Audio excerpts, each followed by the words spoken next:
Mga Kawikaan Kapitulo 13. Dinidinig ng pantas na anak ang turo ng kanyang ama, ngunit hindi dinidinig ng mangduduwahagi ang saway. Ang tao ay kakain ng mabuti ayon sa bunga ng kanyang bibig, ngunit ang magdaraya ay kakain ng karahasan.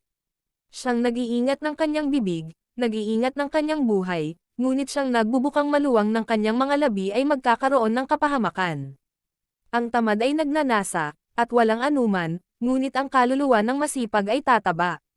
Ang matuwid ay nagtatanim sa pagsisinungaling, ngunit ang masama ay kasuklam-suklam, at napapahiya. Bumabantay ang katwiran sa matuwid na lakad, ngunit inilulugmok ng kasamaan ang makasalanan. May nagpapakayaman, gayon may walang anuman, may nagpapakaduka, gayon may malaking kayamanan. Ang katubusan sa buhay ng tao ay siyang kanyang mga kayamanan, ngunit ang dukha ay hindi nakikinig sa banta. Ang ilaw ng matuwid ay nagagalak, ngunit ang ilawan ng masama ay papatayin. Sa kapalaluan, ang dumarating ay pagtatalo lamang, ngunit ang karunungan ay ng asa ng gaturuang maigi. Ang kayamanang tinangkilik sa walang kabuluhan ay haupa, ngunit siyang nagpipisan sa paggawa ay mararagdagan. Ang pag-asa na nagluluwat ay nagpapasakit ng puso, ngunit pagka ang nasa ay dumarating ay punong kahoy ng buhay.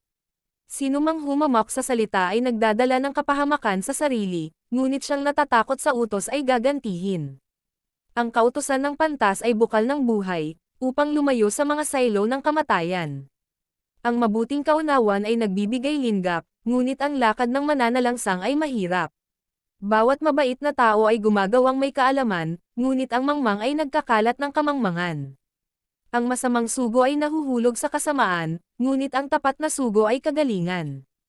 Karalitaan at kahihiyan ang tatamuhin ng nagtatakuwil ng saway, ngunit siyang nakikinig ng saway ay magkakapuri. Ang nasa na natupad ay matamis sa kaluluwa, ngunit kasuklam-suklam sa mga mangmang na humiwalay sa kasamaan. Lumalakad ka na kasama ng mga pantas na tao, at ikaw ay magiging pantas, ngunit ang kasama ng mga mangmang ay mapapariwara. Ang kasamaan ay humahabol sa mga makasalanan, ngunit ang matuwid ay gagantihan ng mabuti. Ang mabuti ay nag-iiwan ng mana sa mga anak ng kanyang mga anak, at ang kayamanan ng makasalanan ay nalalagay na ukol sa matuwid. Maraming pagkain ang nasa pagsasaka ng dukha, ngunit may napapahamak dahil sa kawalan ng kaganapan. Siyang nag-uurong ng kanyang pamalo ay napupuot sa kanyang anak, ngunit siyang umiibig ay nagpaparusang maminsan-minsan. Ang matuwid ay kumakain hanggang sa kabusugan ng kanyang kaluluwa, ngunit ang tiyan ng masama ay mangangailangan.